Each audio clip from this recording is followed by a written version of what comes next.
नमस्कार। मैं अभय कुमार, इतिहास विभाग, डीएवी स्नातकोत्तर महाविद्यालय सिवान। आज हम लोग सूफी आंदोलन के बारे में चर्चा करेंगे। जिस तरह से हिंदू धर्म में पूर्व मध्यकालीन भारत में अनेक सुधारवादी आंदोलन हुए, जिन्हें हम भक्ति आंदोलन के तौर पर जानते हैं, उसी तरह से इस्लाम में भी धार्मिक कट्टरतापन और अंधविश्वास के खिलाफ सूफी आंदोलन एक धार्मिक सिद्धांत और विचारधारा के तौर पर उदय हुआ। इसके उदय के पीछे जो परिस्थितियां रही हैं, वो कमोबेश जो हिंदू धर्म में सुधारवादी आंदोलन, भक्ति आंदोलन की शुरुआत हुई, उसकी भी कमोबेश वही परिस्थितियां मानी जा सकती हैं। यद्यपि इस आंदोलन की शुरुआत मध्य एशिया में ही माना जा सकता है, जहां हिजरी संवत की 3री शताब्दी में संन्यासवाद ने नियमित तसव्वुफ आंदोलन का शुभारंभ किया। इस आंदोलन का मुख्य उद्देश्य ईश्वर के प्रति प्रणय भावनाओं से अनुप्राणित पूर्ण निष्ठा, समर्पण एवं आत्मा का अनुशासन था। प्रतिष्ठित संत बायजीद बुस्तामी की सूफी मत के इतिहास में महत्वपूर्ण एवं निर्णायक भूमिका रही है। बायजीद बुस्तामी ने तसव्वुफ आंदोलन को आध्यात्मिक आनंद एवं अनंत सत्ता के रहस्यवादी रूप को लेकर एक नई दिशा दी। यद्यपि उनका देहांत 875 ईस्वी में हो गया था, लेकिन उनका संप्रदाय ताइफोरियन के नाम से प्रसिद्ध हुआ और इस्लामिक रहस्यवाद में बायजीद ने ही सर्वप्रथम फना शब्द का प्रयोग किया। फना का अर्थ होता है स्वयं के अस्तित्व को नष्ट कर देना। यही बाद में सूफी दैविक आलोक का मूल आधार माना जाता है। इसका व्यापक अर्थ है कि ईश्वर से यानी अल्लाह से तादात्म्य हो जाने के बाद भौतिक शरीर का पूर्ण विनाश हो जाता है और उस स्थिति में व्यक्ति को अलौकिक आनंद की प्राप्ति होती है।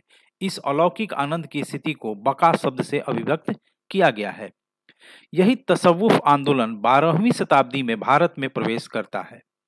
यद्यपि यह आंदोलन भारत में प्रवेश से पूर्व ही विकास के एक चरमोत्कर्ष पर पहुंच चुका था। उत्तर भारत में जब इस्लाम धर्म के मानने वाले लोगों का विजय प्राप्त हो जाता है, तब सूफी संघों की भारत में स्थापना प्रारंभ होती है। विशेष रूप से चिश्ती एवं सुहरावर्दी संघों ने भारत के विभिन्न भागों में सूफी सिद्धांतों एवं दर्शन का व्यापक रूप से प्रचार एवं प्रसार किया। चिश्ती एवं सुहरावर्दी संघों की भारत में जो विभिन्न शाखाएं स्थापित होने लगी और उनका व्यापक प्रचार प्रसार होने लगा और उनकी धार्मिक गतिविधियां भी बढ़ गईं। इधर कादरी, नक्शबंदी, सूत्री व महादरी संघ भी सूफी दर्शन के प्रचार एवं प्रसार कार्य में अन्य संघों के समान ही उत्साहपूर्वक व्यस्त थे। चिश्ती संघ की असाधारण सफलता के 2 प्रमुख कारण थे। पहला, चिश्ती संघ के अनुयायियों ने भारत भूमि में प्रचलित तत्कालीन रीति रिवाजों एवं परंपराओं को अपनी जीवन पद्धति में आत्मसात कर लिया और उन्होंने स्वयं को भारतीय भावनाओं एवं संवेदनाओं के अनुरूप बना लिया था। दूसरे, चिश्ती संघ के प्रारंभ में धर्माचार्यों का स्वयं का व्यक्तित्व अत्यधिक आकर्षक था। भारत में मुस्लिम शासन के पूर्व ही चिश्ती सूफी संघ भारत में आ चुका था, लेकिन एक संगठित धार्मिक संघ के रूप में इसका आविर्भाव दिल्ली सल्तनत के स्थापना के बाद ही होता है। चिश्ती संघ के अनुयायियों, जिनकी आज सर्वाधिक संख्या है, ने संगठित रूप से 13वीं शताब्दी के प्रारंभ से कार्य प्रारंभ किया। शेख सलीम चिश्ती की पवित्र, निष्कलंक, साधारण एवं पूर्ण समर्पित जीवनचर्या एवं अभूतपूर्व व्यक्तित्व का आगंतुकों पर मंत्रमुग्धकारी प्रभाव पड़ता था। चिश्ती संतों के कुछ कार्य हिंदू धर्म की व्यवहारिक क्रियाओं के अनुरूप थे, जैसे श्वास नियंत्रण, एकनिष्ठ साधना एवं योगाभ्यास। चिश्ती संत सिर के बल खड़े होकर पैरों को छत से अथवा पेड़ की शाखा से बांधकर सर्वविदित शीर्षासन के अनुरूप योगाभ्यास करते थे। ये संत एकांत कमरे में अथवा निर्जन स्थान पर कुछ अन्य यौगिक क्रियाएं भी करते थे। ये संत भाव विभोर होकर पवित्र गीतों का गायन अपने श्रोताओं को अलौकिक आनंद की स्थिति तक पहुंचाने के उद्देश्य से करते थे। यद्यपि उलेमाओं ने पवित्र गीतों की गायन का प्रारंभ में विरोध किया, लेकिन बाद में उन्होंने भी इन गीतों की पुनीत भावनाओं को स्वीकार कर लिया और इनका सम्मान करने लगे। भारत में जो दूसरा प्रतिष्ठित एवं विख्यात सूफी संघ रहा, वह था सुहरावर्दी। यह संघ भी चिश्ती संघ के साथ ही भारत में आया था।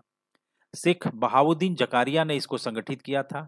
सुहरावर्दी संघ की प्रमुख केंद्र थे उच्च और मुल्तान, यानी नॉर्थ वेस्ट प्रोविंसेस में।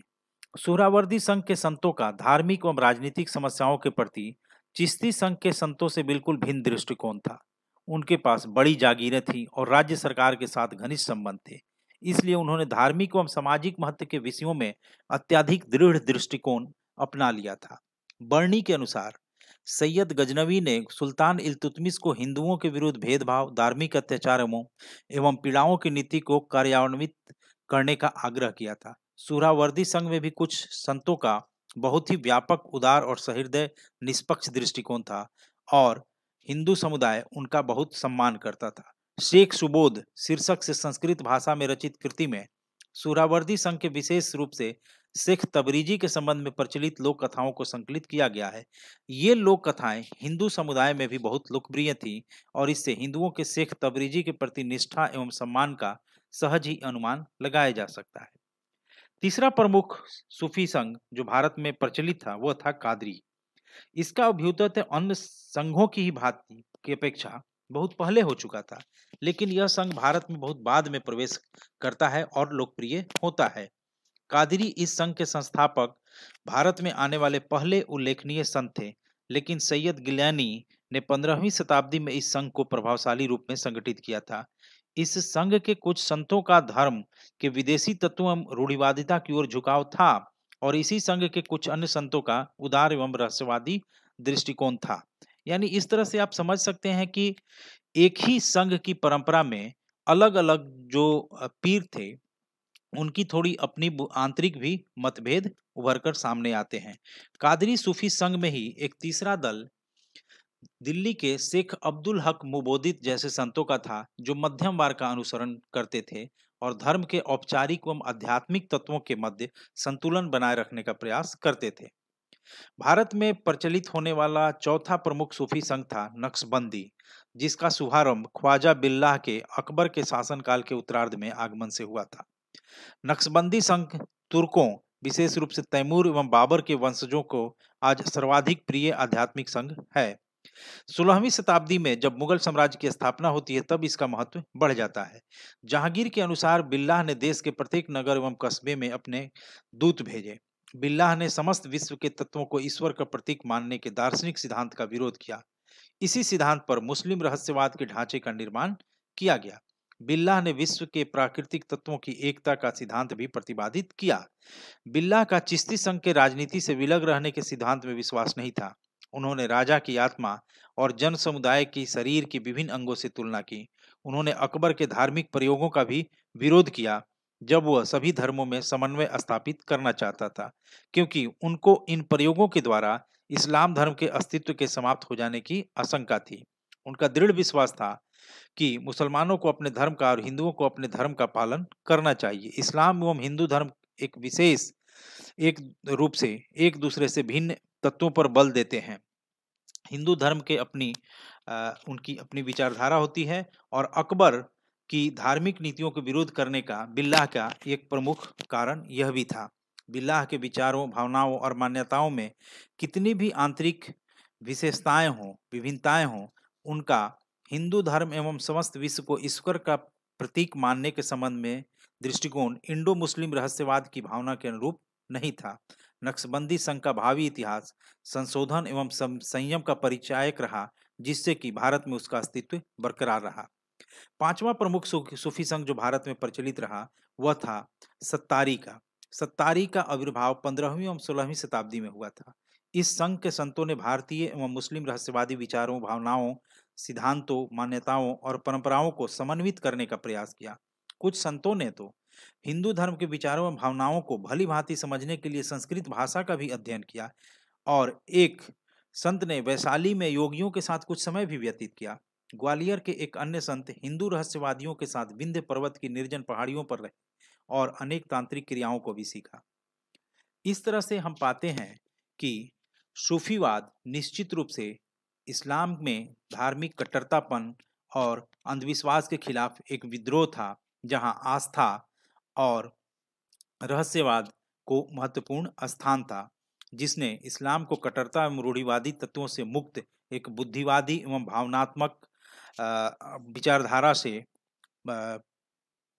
संपन्न किया। यह हम कह सकते हैं कि सूफी धर्म का पूर्वी स्वरूप हिंदुओं के वेदांत दर्शन की मुख्य धारा के समान ही प्रतीत होता है और यही कारण रहा कि सूफी धर्म का भारत में हिंदू व मुसलमान दोनों के द्वारा व्यापक रूप से समर्थन प्राप्त हुआ। धन्यवाद।